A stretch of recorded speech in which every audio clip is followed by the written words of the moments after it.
Hello, it's good to see you again.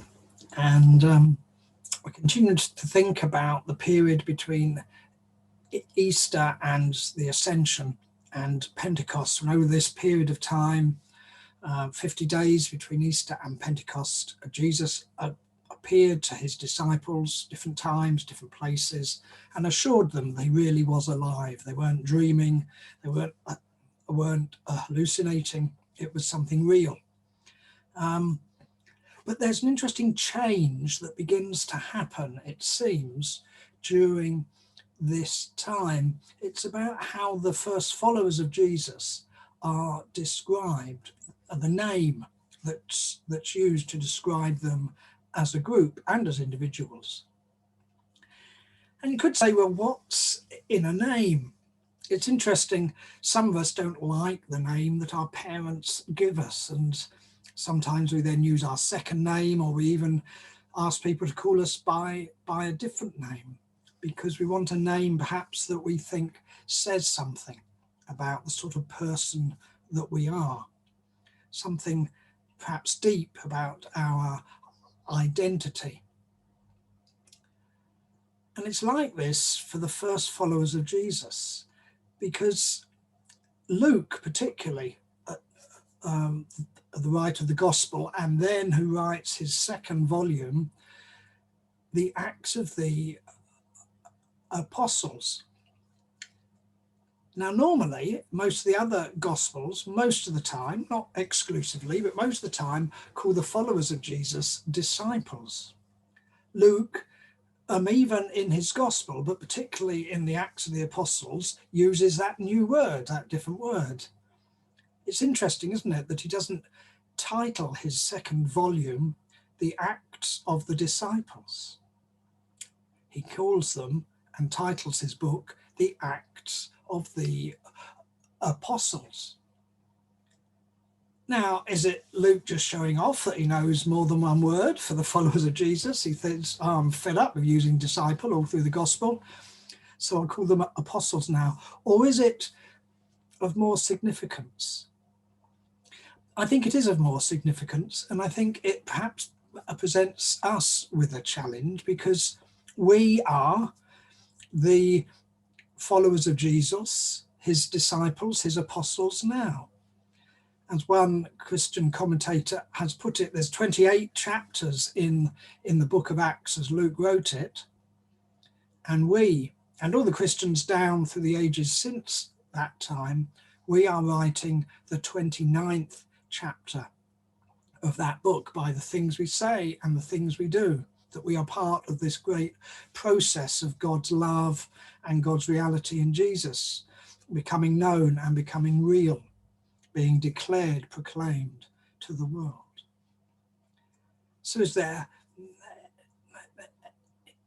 any difference between being described as a disciple and an apostle? Well, I think perhaps there's a slight difference of emphasis. I think if we just describe ourselves as disciples, it's as if we've got an L plate on our back, like you have an L plate on your car when you're learning to drive. And there's a danger that can make us too passive, that can make us think we're always learning. Someone else is in charge, someone else is telling us what to do, someone else is showing us what to do, and we're just like a sponge, taking it all in and trying to learn and to develop. And yes, it's important, there's things about humility and growth and reaching our potential, but there's a danger we never take the initiative, always waiting for someone else, if you like, to tell us what to do. And ultimately, that's not a particularly healthy place to be in if that's where we stay. Now, we've always got more to learn, so in a way, we are always disciples. But I think by using the term apostle, Luke is saying there's a change that comes amongst the first followers of Jesus, especially after Pentecost, when Jesus is no longer with them physically. So it's not that they've got Jesus next to them as they're learning how to drive the car, as it were. telling them what to do. Well, now it's, as it were, they've passed their test. The L plate's been taken off and they are the driver. They are deciding where to go, how to drive, what passengers to have on board. And that's the important aspect, that now we are like the first followers of Jesus, who after he had ascended, he was no longer with them physically, no longer seen.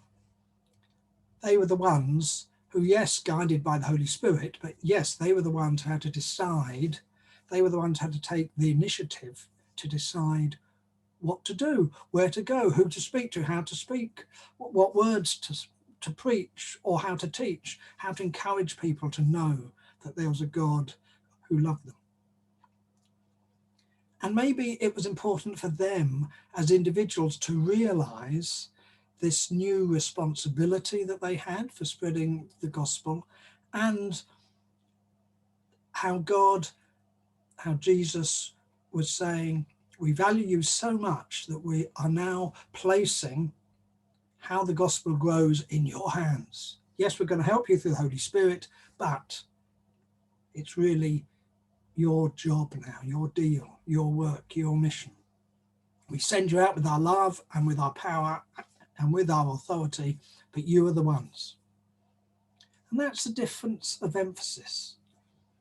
Maybe it's a bit daunting. It's certainly encouraging to think that God, that Jesus trusted them and trusted us so much that he says, right, you've spent long enough learning, now get on and do it. We're going to help you through the Holy Spirit, but now get on and do it. And I think that's where we are as we increasingly emerge from lockdown. Post-COVID, what will our churches be like?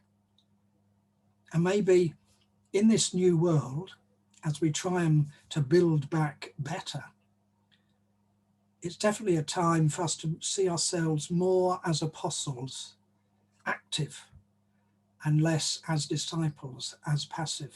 Look at my bookshelves. The reading time is over, Nigel. Yeah, you've got to get out there now and do it, live it.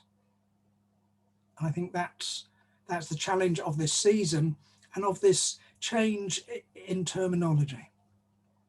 Yes, I'm always a disciple of Jesus, but maybe increasingly I need to remember too, I am an apostle of Jesus, and you are too.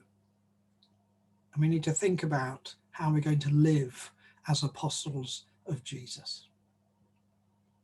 God bless you. Go well and stay safe.